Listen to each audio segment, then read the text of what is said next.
Could you tell us a little bit more about this cultural strategy group? Yes, I mean, there were about, I think 16 or 17 members. They ranged from myself to people like Nick Sirota, youth and community worker who worked in the arts, someone who represented a celebrity, a very interesting celebrity, a guy called Richard Blackwood. His manager was part of the board, the architect Piers Goff, then some politicians from across the political parties, Jeanette Arnold from the Labour group, and so on. Essentially, it seemed to me that the way the roles were completed was that Ken understood it had to have credibility with the creative industries, which is to say, everyone from the museums to the film industries to the new areas like e-commerce. So he needed people who were also commercially astute, had understood the role of public institutions, but also understood the reality of working in the 21st century. So there were people like myself. I mean, I think I was a surprise appointment, and I was told I was appointed because of my track record in these three charities I was told, which is in social practice, in commercial practice, and in creative practice. And I think it was felt that I was unafraid of the implications of cultural planning in terms of the compact with the private sector, between the private, the public, and the third sector, the voluntary sector. Also that I had initiated projects against the grain and understood about pushing things through that I would last the course of the 4 years.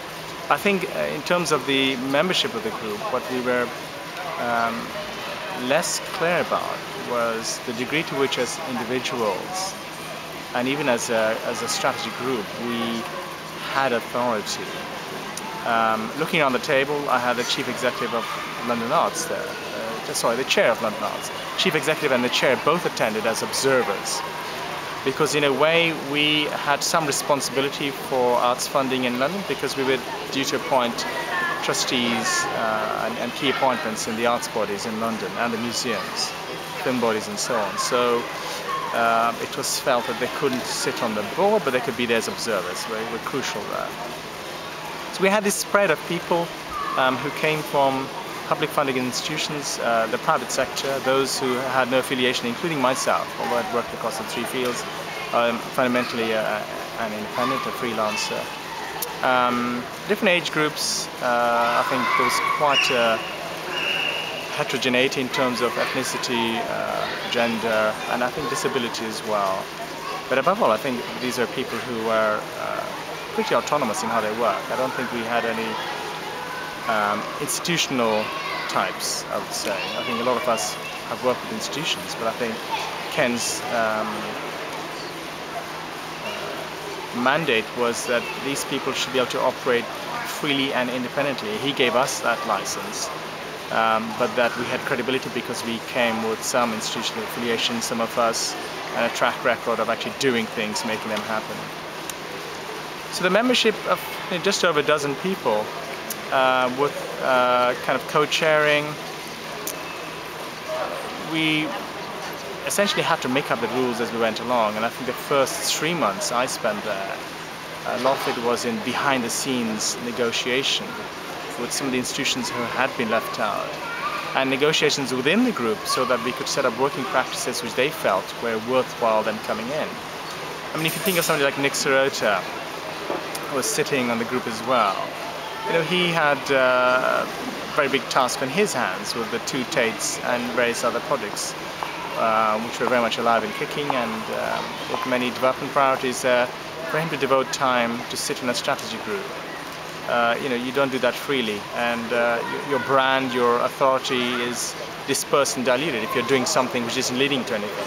So I had to bear in mind that I needed to make full use of people like Nick and others on it, but at the same time recognize that maybe as the strategy group went on through its work, in a natural way we'd lose some people and gain others.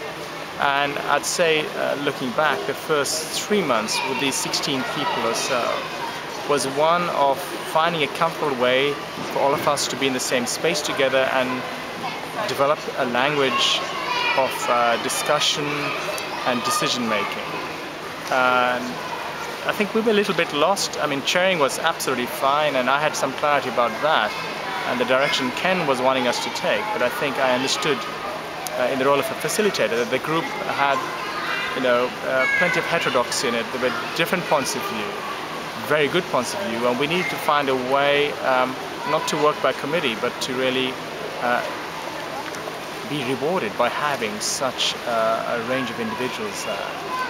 So the first 3 months, I would say, was spent bedding down and clapping eyes on each other, bearing in mind none of us had actually met, most of us, before.